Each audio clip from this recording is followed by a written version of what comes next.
नमस्कार, मी सतीश कुलकर्णी। अनेक ग्रंथांमध्ये जीवन कसं जगावं हे सांगितलेलं आहे, पण त्याच्याकडं ज्या प्रकारात की ज्या दृष्टीने आपण पाहायला पाहिजे तसं ग्रंथ वाचणारे भक्त पाहत नाहीत। अनेक ठिकाणी आपला मृत्यू केव्हा कसा येऊ शकतो हे सांगितलेलं आहे, पण त्याकडे सुद्धा आपल्या भक्तांचं दुर्लक्ष होतं। आपण देवाच्या सेवेचं फक्त हल्ली नाटक करतो, म्हणजेच बाह्यप्रियता दाखवतो। मनात देवाबद्दल अजूनही अनेकांच्या मनात आपलेपणा जाणवत नाही। गुरुचरित्र ग्रंथामध्ये सांगितलं आहे की आपला मृत्यू कसा होतो किंवा आपलं आयुष्य किती। एक चांगलं उदाहरण गुरुचरित्रकारांनी दिले। एखाद्या पानावर पावसाचा थेंब पडल्यानंतर तो कोणत्याही क्षणी जमिनीवर पडू शकतो, एवढं अल्प आयुष्य आपलं आहे।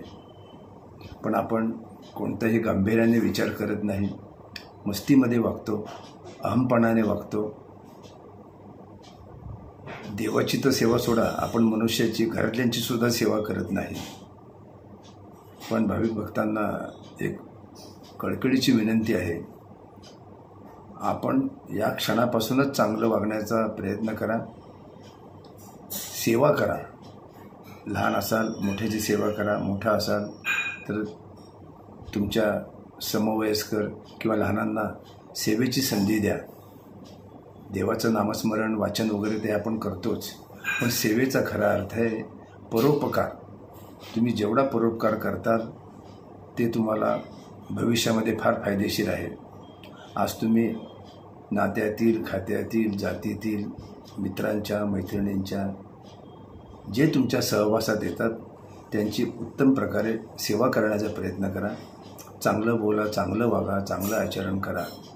आणि हे तुम्ही जे कर्म चांगलं करताल, सेवा कर्म, त्याचा भविष्यात तुम्हाला आज ना उद्या वृद्धपणी निश्चितच उपयोग होईल। आज जर तुम्ही निष्ठुर वागला, अहमपणाने वागला, शहाणपणाचा विचार न करता अरेरावी केली, भविष्यात तुम्हाला कोणीही जवळ करणार नाही। तुमच्याकडे कितीही पैसा असो, गाड्या, घोड्या, बंगला असो, त्या बंगल्यामध्ये माणसंसुद्धा येणार नाहीत। आजही अनेकांच्या बंगल्यामध्ये माणसं येत नाहीत, कारण दारं बंद। तुम्ही जर त्यांच्याकडे गेला तर ते तुमच्याकडे येतील, तुम्ही जर त्यांना बोलवलं तर ते तुमच्याकडे येतील। परंतु एकलकोंडा जीवन जगणं हेच लोकांना जरा फुशरकीचं वाटतं। सेवा अत्यंत महत्त्वाची आहे। आपण मनुष्य प्राणी आहोत, फक्त आपल्यालाच गप्पा गोष्टी बोलता येतं, पण आपण मुक्यासारखं वागतो। सेवा धर्म अत्यंत महत्त्वाचा आहे। हे सांगण्याचा उद्देश असा, आपण जर पावलोपावली सेवेचा जर विचार केला नाही, परमेश्वराची असू, मनुष्याची असू, गरिबाची असू, आमच्यासारखं जेव्हा एक सेवा कार्य करतो त्याला मदतीचा हात देणं, हे जर आत्ता तुम्ही दुर्लक्षित केलं तर तुम्हाला भविष्यामध्ये सेवा करून घ्यावी लागेल। सर्वसाधारणपणे हे लक्षात येणार नाही कुणाच्या। आज तुम्ही लोकांची सेवा करा, अन्यतः तुम्हाला लोकांकडून पैसे देऊन सेवा करून घ्यावी लागेल। तुम्ही आजारी पडला, जे केअर सेंटर आहेत त्यांच्याकडून तुम्हाला घरी माणसं बोलवावी लागतील, त्यांना दाम दुप्पट दाम तिप्पट पैसे द्यावे लागतील, आणि त्या औपचारिकपणे तुमची सेवा करून त्यात कोणताही आपलेपणा नसतो। तुमचे पैसे घेऊन ते निघून जातील। पण जर तुम्ही सेवा कार्याने माणसं जोडली तर तीच तुमच्या उपयोगाला येतील, आणि भविष्यामध्ये माणसाची गरज आहे। पैसे बँकेत पडून असतात, आणि आपणही वृत्तपत्रात वाचतो की अनेक पैसेवाले वृद्धाश्रमात आहेत, अनेक पैसेवाले घरात आजारीपणात कंटाळलेले आहेत, त्यांच्याजवळ त्यांची मुलं परदेशातून येत नाहीत, गावातले नातेवाईक येत नाहीत, शेजारचा, पाजारचा, समोरचा, मागचा कोणी कोणाकडे जात नाही, कारण त्यांनी आयुष्यभर सेवा कार्यच केलेलं नसतं। आणि त्याला सेवा कार्य म्हणजे काय हे सुद्धा आयुष्य संपत आलं तरी लक्षात येत नाही। म्हणून आज तुम्ही समाजामध्ये जास्तीत जास्त सेवा करण्याचा प्रयत्न करा. परमेश्वराची तर सेवा करतोच, पण त्यातील अनेक प्रकारचे बदल करा. नामस्मरण करा, लोकांना सत्संगाला घरात बोलवा. तुम्ही लोकांना सत्संगाकडे करण्यासाठी त्यांना तयार करा, त्यांच्याकडे जा. हे सेवा कार्य आज जर केलं तर भविष्यामध्ये वृद्धपणे तुम्हाला कोणाकडूनही सेवा करून घ्यावी लागणार नाही. अन्यथा तुम्हाला सेवेसाठी माणसं बोलावी लागतील आणि त्यावेळी कोणीही हजर होणार नाही. शेवटी मनुष्य जीवनामध्ये पैसा वगैरे तर हवाच हवा, पण त्याबरोबर जास्तीत जास्त माणसांचा समुदाय आपल्याजवळ पाहिजे.